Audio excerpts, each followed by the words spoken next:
Au cœur d'une guerre qui ravageait le royaume, les soldats avançaient avec brutalité, mais parmi eux se trouvait un homme différent. Un soldat sensible dont le regard trahissait plus de compassion que de violence. Il ne suivait pas seulement les ordres, il écoutait aussi son cœur. Lors d'une attaque féroce, alors que des maisons brûlaient et que les cris secouèrent les rues, le soldat aperçut quelque chose que les autres ne virent pas. Un petit garçon caché derrière un mur effondré. Il tremblait, seul, vulnérable. Sans réfléchir, le soldat courut vers lui sous les tirs, le protégea de son corps et le porta hors du danger. L'enfant s'appelait Polo. Ce qu'il ignorait, c'est que Polo était convoité par le roi, à cause d'une ancienne prophétie. Un enfant au cœur pur apportera un nouveau règne au royaume. Craignant cette prophétie, le roi voulait capturer l'enfant pour éliminer la menace. En sauvant Polo, le soldat venait de changer son destin. Les autres officiers le regardaient déjà comme un traître, mais ils s'en moquaient. Il avait choisi la vie, pas la peur. Pendant plusieurs jours, il cacha Polo, le nourrissant, le rassurant, sentant au fond de lui que cet enfant n'était pas ordinaire.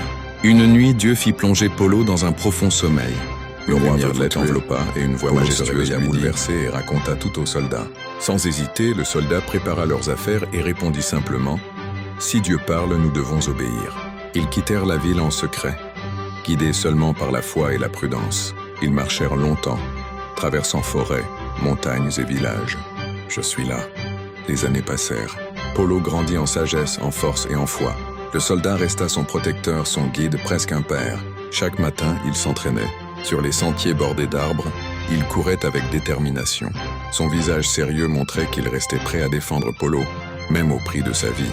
Derrière lui, d'autres coureurs avançaient tranquillement, mais lui couraient comme un homme avec une mission divine. Son cœur répétait toujours la même phrase. Tant que je respire, Polo ne sera jamais seul. Pendant ce temps, dans le royaume, le roi vieillissait. Les guerres n'apportèrent rien. Le peuple souffrait. Tous attendaient un changement, sans savoir que l'espoir grandissait loin d'eux. Puis le moment arriva. Polo, devenu jeune homme, sentit que son destin l'appelait.